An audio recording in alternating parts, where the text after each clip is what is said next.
Sir এইসবে class শেষ হলো? হ্যাঁ, আজকের ক্লাস শেষ, আজকে আমার ছুটি। আচ্ছা, আজকে কোনো স্পেশাল ক্লাস ছিল? হ্যাঁ, আজকে ক্লাস 9 এর ফিজিক্স কেমিস্ট্রি ক্লাস ছিল আমাদের। আচ্ছা, কখন ছিল এটা? সকাল থেকেই? এটা আমরা শুরু করেছি 10টা থেকে, আর এই এখন শেষ হলো। এখন কটা বাজে? 5:10 বাজে বোধ হয়। বাপরে বাপ, তাহলে মাঝখানে বাচ্চাগুলোর খাওয়া দাওয়া? খাওয়া দাওয়া আমরা প্রোভাইড করে দিয়েছি, লাঞ্চ ছিল ওদের। তো বাহ। আমরা অ্যারাউন্ড আই থিঙ্ক 2টো থেকে 2:45 অব্দি ওদের লাঞ্চ টাইম ছিল। বাহ বাহ বাহ। তো এই যে লম্বা এতক্ষণের ক্লাস, একটা নর্মাল ক্লাসের বাইরে বেরিয়ে নিলেন, এইটার মানে কোনো কনসেপ্ট কি ক্লাস এটাকে সুপ্রিন্স নাম দিয়েছে? না, প্রথমত লম্বা ক্লাসটা কেন দরকার এটা আগে বলতে হবে।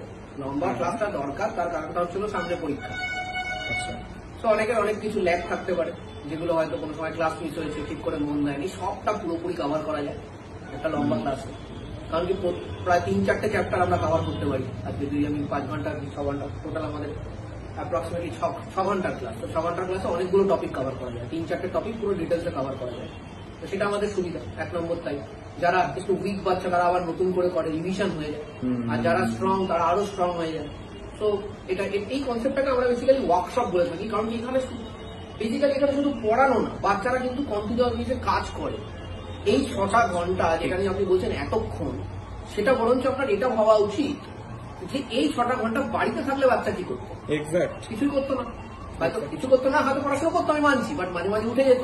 কিন্তু এখানে আমাদের মেন্টারশিপ এবং গাইডেন্সের আন্ডারে যখন বাচ্চারা থাকছে, তখন এদিক ওদিক উঠতে পারছে না, মোবাইল খুলতে পারছে না, এবং খুব মানে বলবো সত্যি কথা বলতে গেলে খুব সিনসিয়ারলি সিরিয়াসলি বাচ্চারা আগে ক্লাস করেছে। I am very satisfied. আর আশা করি না, আমি শিওর বাচ্চাদের প্রচুর লাভ হচ্ছে। বাহ। আচ্ছা, আর একটা কথা একটু জিজ্ঞাসা করছি যে তাহলে কি এটা এই ইয়ার থেকে আমাদের এখানে শুরু হলো সুপ্রিন্সে? না, একেবারেই নয়। এটা আমার যতদূর মনে পড়ছে 2018-19 সাল থেকে শুরু হয়েছে।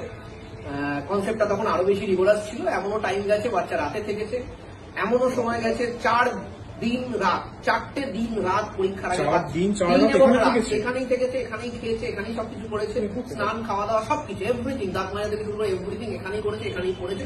আমি বাচ্চার নাম বলে দিচ্ছি, প্রণয় তিওয়ারি, গঙ্গানগরে থাকে, আপনি গিয়ে জিজ্ঞেস করে আসতে পারেন। আর তাছাড়াও ফুল নাইট ক্লাসও আমাদের হয়েছে। এইটা হয়েছে আপনাদের 2020 সালের একটি ব্যাচ ছিল, আর্যক ঘোষদের ব্যাচ, ওদের ফুল নাইট ক্লাস হয়েছে। আর তাছাড়া প্রতি বছর এই ধরনের যে ওয়ার্কশপ যেটার কথা হচ্ছে আজকে, যেটা হয়েছে, এটা কিছুই নতুন না, এটা হয়ে চলেছে এবং সুপ্রিন্সে এটা হয়ে যাবে। কারণ কি আমরা একটু পরিশ্রম করতে ভালোবাসি, দ্যাট ইজ আওয়ার প্যাশন। আচ্ছা আচ্ছা আচ্ছা, লাস্ট আর একটা কথা একটু জিজ্ঞাসা করছি যে নর্মাল ক্লাস ভার্সেস ওয়ার্কশপ, এটা কি প্রত্যেকেরই অ্যাটেন্ড করাটা কি ম্যান্ডেটরি ওয়ার্কশপে? ম্যান্ডেটারি বিশেষত তাদের জন্য যারা অ্যাভারেজ এবং উইক পাচ্ছে, তাদের জন্য। ঠিক আছে, উইক আর স্ট্রং লোকে ভাবে আমাকে কেমন কেউ উইক বলছে। উইকের ব্যাপার না, এখানে ব্যাপারটা হচ্ছে কিছু বাচ্চা একটা জিনিস হয়তো 5 বার পড়লে হবে, কিছু বাচ্চা একটা জিনিস একবার পড়লেই হয়ে যায়। এটা এই ডিফারেন্স আছে এবং আমাদের এটা মেনে নিয়েই কাজ করতে হবে। আমরা সেটা মেনে নিয়েই কাজ করি।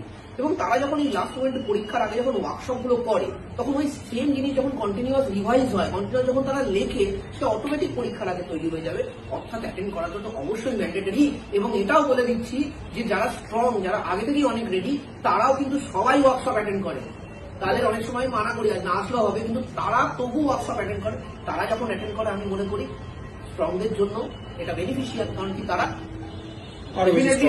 রিভিশন পায়, তাদের লাভ হয়, তাই জন্য অ্যাটেন্ড করে। এমনি তো অ্যাটেন্ড করে না। ঠিক আছে, আর যারা একটুখানি ধরো পিছিয়ে পড়া বাচ্চা, তাদের জন্য কিন্তু এটা খুব বেনিফিশিয়াল। কারণ কি তাদের কিন্তু পরীক্ষার আগে একটা ঠিকঠাক জায়গায় আমরা পৌঁছে দিতে পারি, সো দ্যাট তারা পরীক্ষার আগে কনফিডেন্স নিয়ে পরীক্ষা দিতে পারে। এটাই আমাদের কাজ, আমরা এটাই করি, এটাতে কোনো ইয়ে নেই। ঠিক আছে, থ্যাংক ইউ।